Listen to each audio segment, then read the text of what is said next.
Today I'm managing some round bale inventory of stored and tarped round bales. A combination of what I'm doing here is I've got some I feed and some I sell. So I have a couple different hay yards on one of my farms. I do store some round bales in the field at some other more remote locations.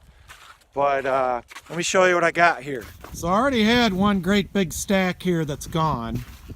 And you can see here there's a little hump. This is a sand pad that I created. It keeps them bottom bales up so they're at least on some good drainage. And now I've got into this other tarp and this other stack rather. So what I do is I sell, this is a pyramid type stack, basically in a column of 6 bales, 3 on the bottom and 3 on the top. The top bales I sell, and then the bottom bales I shuttle up to where I'm winter feeding the cattle. So what you see here are bales, bottom bales that I took out, and basically bottom bales have kept pretty well.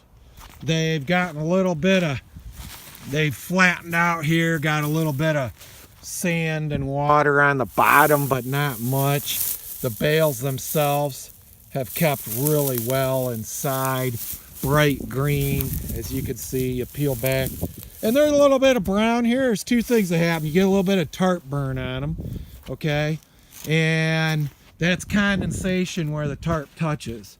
And I do notice now this east side of the stack doesn't get as much sun as the west, so I got more condensation. These bales that are over here on the east side got a little bit more dark marks on them where the tarp's touching. I think next year I'm going to try to put a row of tires on top, just to keep more airflow coming through the tarp.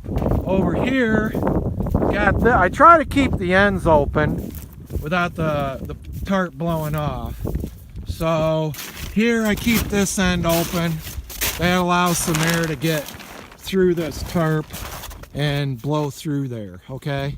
So we got some bad weather coming, so I am gonna go ahead and put these bales on my truck right there, 6 at a time, take them up to my upper hay yard and winter feeding area and unload them with the Bobcat and beat the storm out that's coming. Nothing major, but it's just easier getting the hay moved now.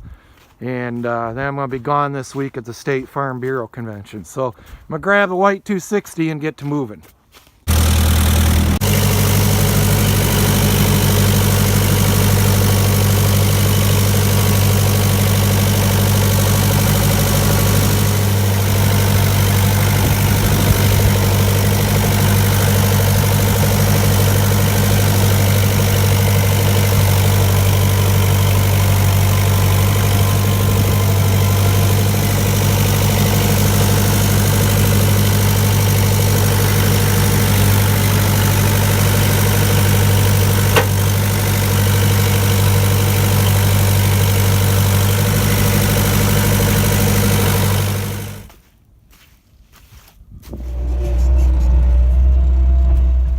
These bales, when you pull them from out underneath the tarp, they stay out here a few weeks. You're not gonna have any problems this time of year.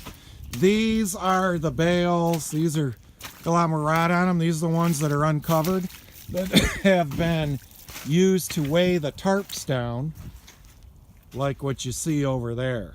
So just look at the comparison of an uncovered bale. Say these were baled in June. I mean, keep in mind that mathematically, the way the circumference of the area works, most of the hay's on the outside of the bale. So if you get 6 inches of rot, you lose a lot of hay versus the covered bales. So these bales, but surprisingly pretty good shape there, underneath. These are pretty messed up. I'll probably wait till the ground gets frozen and roll these over a hill and let them roll out in a big swath and then bale graze them. These bales over here are the first cutting brome bales that I baled back in mid-October. I didn't, when they're baled this late in the year, I don't cover them up, okay? I put a pretty good amount of wrap of twine on them. These will actually go way up on that hill up there for bale grazing this winter. I haven't started bale grazing yet because the ground isn't frozen good enough. And I'll do that when it's really bitter cold out, so that you know, I don't have to start equipment up when it's really bitter and cold. So I've got probably about, I'm banking on being able to bale graze for 3 months a year, which really then you just go out with an axe, you cut the bale, roll it down a hill, takes you 5 minutes to feed, and you don't have to start equipment. That's how I really like to do it instead of playing in the mud like I'm doing right now. So these bales are stored up here now. Got them right where I need to feed them. Got a little strand of poly wire there separating them. And what I do is take them over here to these round bale feeders. And right now I'm feeding, you know, close to 1,000 pounds of hay a day for this part of the herd. I hope that helps explain a little bit about managing round bale inventory for feeding and for selling. If you manage it right and you store them correctly, you got high enough quality bales that keep good enough to sell. Right now I'm getting, you know, if they come and pick up a round bale, it's 50 bucks a bale, it's $60 delivered. These are about 450 pound on first cutting, so you know, that's over $220 a ton. It's hard to make 220 ton on square bales. So, you know, obviously it's nice to have square bales and sell them, but you know, you're limited on the amount you can bale in a year just because of the labor. So, you know, I do a combination of both, but by far a lot more round bales in recent years because a lot more people are feeding round bales now. So I will give a video later on about feeding strategies. I got 3 different ways I feed them. But for now, thanks for tuning in. Hope you enjoyed.